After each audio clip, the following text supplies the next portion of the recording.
अंधेरे से उजाले की ओर ले जाना ही शिक्षा। फादर सहाया राज।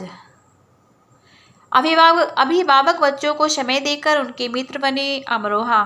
Saint Mary convent senior secondary school Daud Sarai Amroha के फादर सहाया राज एडवोकेट ने कहा है कि वर्तमान समय में शिक्षा की बहुत ज़रूरत है। हमें अच्छे राष्ट्र निर्माता बनाने के लिए अपने बच्चों को जहां आधुनिक शिक्षा दिलानी चाहिए, वहीं बच्चों पर अभिभावक अपनी मर्जी ना थोपें, बल्कि उनके मित्र बनकर उनके सहायक बने।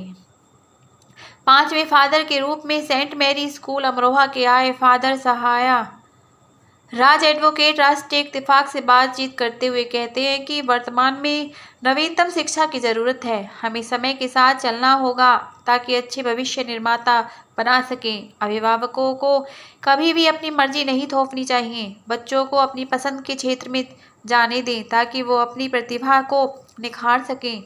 सेंट मेरी अमरोहा है और ये अमरोहा सेंट मेरी स्कूल है, बहुत शानदार।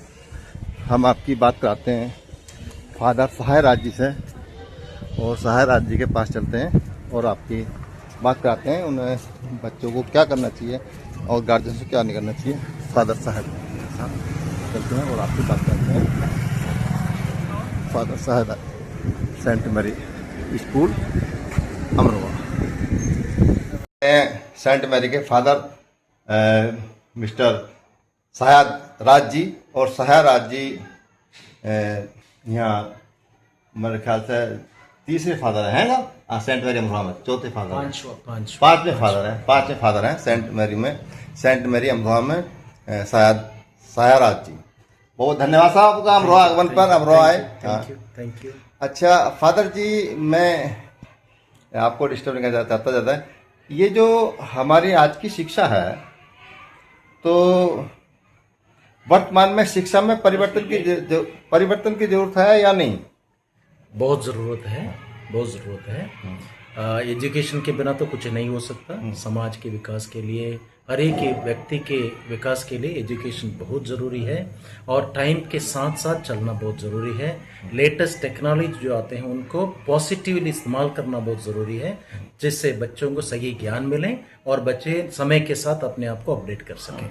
अच्छा सर, फादर जी एक चीज़ हमारी सरकार भी बहुत जोर दे रही है कि जैसे माध्यमिक शिक्षा है, बेसिक शिक्षा है, तो अब कॉमर्शियल शिक्षा की ओर बहुत ध्यान दिया जा रहा है कि बच्चों को पढ़ाई के साथ साथ कॉमर्शियल शिक्षा भी दी जाए। तो क्या व्यावसायिक शिक्षा, तो क्या वो उसके फायदे हैं, लाभ हैं, क्या है सर? लाभ तो है। अगर मान लें कोई बच्चा पढ़ाई में इंटरेस्ट नहीं ले रहा, वो अपने लिए अपने तरीके से कुछ प्रोफेशनली कुछ सीख लेगा तो अपने आप अपने पैरों पर खड़ा हो जाएगा, सही है। हाँ। लेकिन साथ साथ उनको इम्पोर्टेंस, इमरजेंसी आती है तो बच्चा पैरों पर खड़ा हो जाएगा, लेकिन इतना ज्यादा जोर उसमें ना देके एजुकेशन में जोर देना होना जरूरी है। हाँ, उसके साथ साथ। अच्छा, कई बार फादर मेरे मन में बात थी कि कई बार गार्जियंस जो होते हैं वो बच्चे का मन तो कर रहा है किसी और लाइन में जाने के लिए कि या कुछ और सब्जेक्ट पढ़ने के लिए, गार्जियंस अपनी मर्जी थोप देते हैं। तो बच्चे पे अपनी मर्जी गार्जियंस को थोपनी चाहिए या नहीं थोपनी चाहिए? नहीं, बिल्कुल नहीं। पर सबसे पहले गार्जियंस बच्चों का दोस्त बने, पहली बात। राइट। दूसरी बात, बच्चों के साथ साथ चलें, उनका ध्यान उनकी रुचि समझें और रुचि समझने साथ रहना पड़ेगा। बच्चे की छोटे बच्चे होते हैं कभी भी खिलौने के तोड़ देते हैं, उसका अभिप्राय वो टेक्निकल माइंडेड होते हैं, कुछ स्पोर्ट्स में होते हैं, कुछ आर्ट में होते हैं। इनको पहचानना बहुत जरूरी है। अगर आप उसकी प्रतिभा को पहचानो और उस पे आप उसको फोकस करके निखारने का प्रयास करो, निखारो, प्रोत्साहन करोगे ना, बच्चे डबल निकल जाएंगे। अच्छा, बहुत बढ़िया। उनके दोस्त बने, उनके उन पर अपनी इच्छा नहीं थोपा, उनके दोस्त बने। अच्छा फादर जी, एक लास्ट प्रश्न हो रहा है हमारे चैनल के माध्यम से, अखबार के माध्यम से अभिभावकों को, गार्जियंस और बच्चों को खास संदेश देना चाहेंगे आप? आज के ये इस वर्तमान समय में बच्चे और माँ बाप खास करके बच्चों को आज ये दोस्ताना माहौल बनाए घर पे, ज्यादा प्रेशर ना दें घर पे, थोड़ा उनको मनोरंजन का भी टाइम दें, ज़्यादा ट्यूशन पढ़ा के या खेलने का भी मनोरंजन, खेल कूद ये सब का टाइम दें। और बच्चों के साथ माँ बाप भी टाइम व्यतीत करें, स्पेंड करें। सब कुछ पैसा नहीं है, टाइम ज़्यादा से ज़्यादा बच्चों के साथ स्पेंड करें ताकि बच्चे आपके साथ आगे बढ़ते हैं। अच्छा फादर, एक बात और ध्यान आ गई कि अब पहले बचपना था, अब बचपना नहीं रहा। अब वो कोर्स का जो वजन है ज़्यादा लाद दिया गया बच्चों पर, नौनिहालों पर, नवजात बच्चों पर, कि कोर्स भी कुछ कम होना चाहिए, ज़्यादा वजन ना होना चाहिए, ज़्यादा पढ़ाई का वजन सब भी लगाते हैं, तो कोर्स भी कुछ कम किया जा सकता है। ये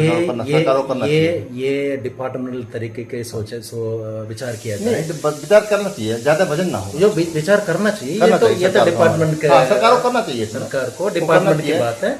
वो जो विचार करें, ठीक है, आधुनिक शिक्षा का जो शिक्षा दें, आधुनिक शिक्षा, बच्चों को मनोवैज्ञानिक रूप से दबाव ना डालें, वो फ्रीडम का महसूस करें, उसके हिसाब से अच्छी पढ़ाई। अच्छा, अब बच्चों के लिए आधुनिक युग है, जैसे क्या स्मार्टफोन सबके हाथ में आ गया, तो बच्चे कितना यूज करें फोन को, पढ़ाई में यूज करें या नहीं करें यूज? स्मार्टफोन एक अच्छी चीज है, आप बहुत कुछ सीख सकते हैं, प्रोवाइडेड आप ये जाने कि कब इस्तेमाल करना है, कब नहीं करना है। और पेरेंट्स भी इसका एक टाइम टेबल बनाएं कि कितना इस्तेमाल करें, कितना ना करें। खास करके भोजन के टाइम इस्तेमाल ना करें, दुआ करते समय ना करें, और पढ़ाई के समय ना करें, और खेलते समय ना करें। और इसके बाद आप अलाउ करें स्टडी के माध्यम से, अगर आपको एक आधा घंटा इस्तेमाल करना है अलाउ करें, कोई दिक्कत नहीं, लेकिन मॉनिटर करें पेरेंट्स। ज्यादा उसमें गेमिंग ना करें और पढ़ाई का यूज करें, और क्योंकि ज्यादा मोबाइल का यूज करने से आंखों पे असर पड़ेगा बच्चों के। बिल्कुल बच्चों से हमसे बात करना बहुत धन्यवाद। हमसे बात कर रहे थे सेंट मैरी अमरोहा के फादर सायाराज जी, और वो बता रहे थे कि छात्रों को क्या करना चाहिए, क्या नहीं करना चाहिए, और गार्जियंस उनके दोस्त बने। हमसे बात करने बहुत धन्यवाद। Rashtrapal Chaudhary Mahendra Singh Amroha, thank you.